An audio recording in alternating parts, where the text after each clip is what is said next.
2023. He oversees tourism initiatives in the U.S., Caribbean, and Latin America, having previously served as regional director in both the U.S. and Canada.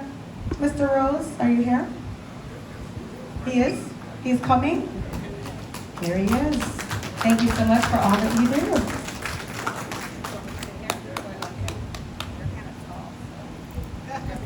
Kind of tall, thank you.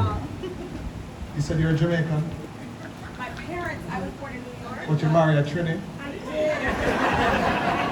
He's right there. He holds him accountable. No disrespect. I was going to say something else, but seeing that you're here, I was going to say you're afraid of challenges. But Jamaican men, we are a challenge. Down my challenges. All right. You're on your time on the podium, my turn now. You know, I'm known for being, I'm known for the person to be honest, transparent, overly authentic. But this time around, my team handed me a folder and said, Philip, when you're going to speak here today, please use these notes. Now, I must admit, while listening to the previous speakers, I realized that evidently my team is not the only team to use ChatGPT. Because the note, not yours, you sure? All right, Garvin, all right. No worries. I think what the similarities in our speeches probably mirrors the similarities of the Caribbean nations. And I should tell you unapologetically, while we're here to speak about travel to Jamaica, it would be disingenuous of me not to use the opportunity to facilitate, or dare I say, even encourage more unity amongst us. Proudly, I must say that I moved here from Canada in December 2018. My wife incidentally was an Air Jamaica flight attendant also, so I think we have another airline connection, who is also Oliver Mears' cousin. So yes, incestuous environment in which we all dwell in thrives very well. Now, why am I saying this to you? When I came here and I decided to buy a house, we made sure that our realtor was Jamaican. The person who did all the work in the house, because needed a lot of work, was Jamaican. My AC man is probably from St. Lucia. And the person who is currently putting up a new fence in my house is from Grenada. I'm not saying this to be boastful or anything, but I'm hoping that it will serve as even a tiny bit of an inspiration for us all. This country has gone through some interesting times recently. And one thing is for sure, that when things are rough and you turn to the left and turn to the right to ask your neighbor for help, I don't know about you, but whenever my neighbors from the Caribbean, I feel warm, I feel fuzzy, I feel right at home despite where I might be dwelling at that time. So, not trying to tell you what to do with your lives, I'm just telling you what has worked for me and hoping that it will rub off a little bit on you. Also, I am 100% Jamaican, born and raised, went to school with Sean, to tell you some stories about him. But given some recent utterances in the press or on social media, which some of you may have seen, I feel compelled to share that I love doubles. I really do.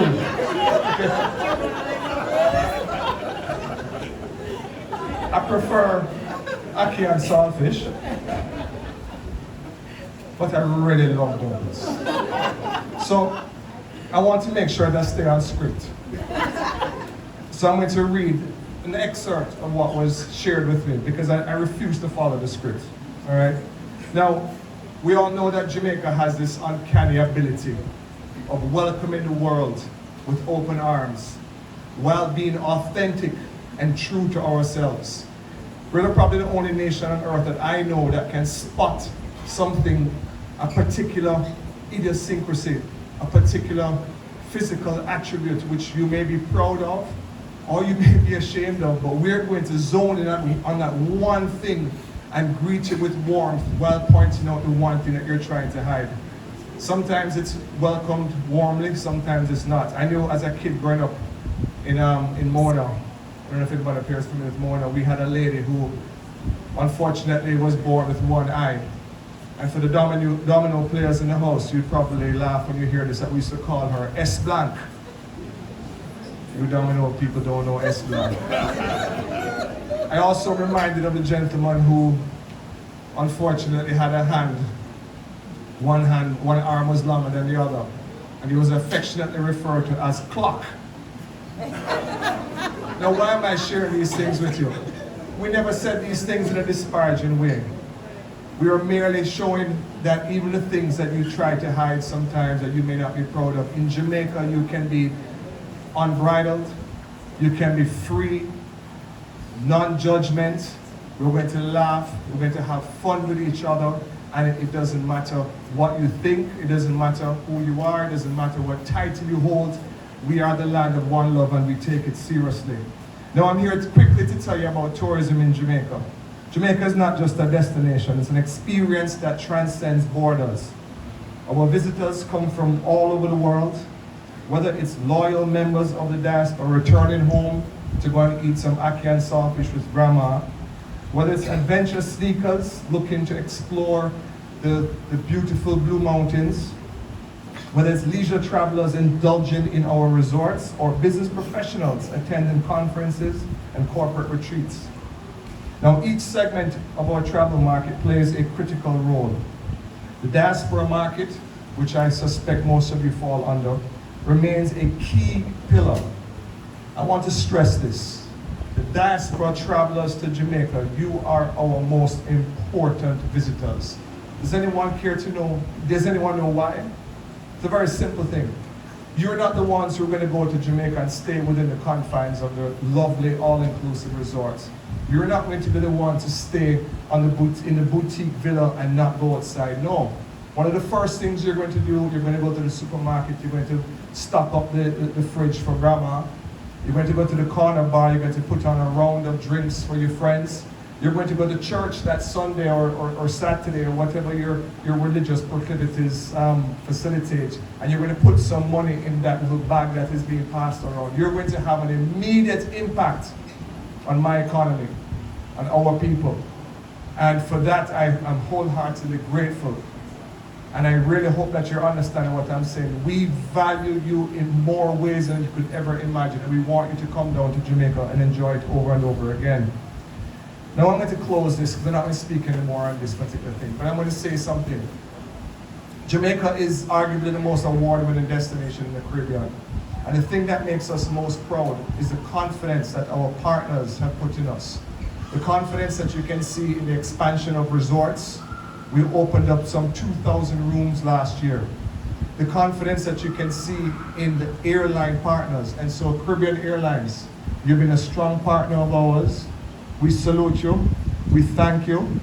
To the press, to the diaspora especially, please do not call my office again complaining about high airfare. Don't call my office complaining about having to pay an exorbitant amount of money for a check bag, because Caribbean Airlines heard you. They have stepped up. When Caribbean Airlines wins, Jamaica wins. To the Jamaicans, and I hope the media catches this part of it. Too many of you, I heard, mention this to me. Sure, we now go on a Trinity airline. Shame on you. Shame on you. This is an airline that has seen the potential. They're not just drinking the Kool-Aid, they're also mixing the Kool-Aid on the soil and serving it here tonight. And they're family and they're members of our community, and you need to support them more and more. Remember, you don't only have to support the Caribbean community by using a realtor. You don't only have to support the community by using a man from Grenada to build your fence. You support the community also by flying on an airline that is going to be hiring your family. Ladies and gentlemen, thank you. I'll see you in Jamaica.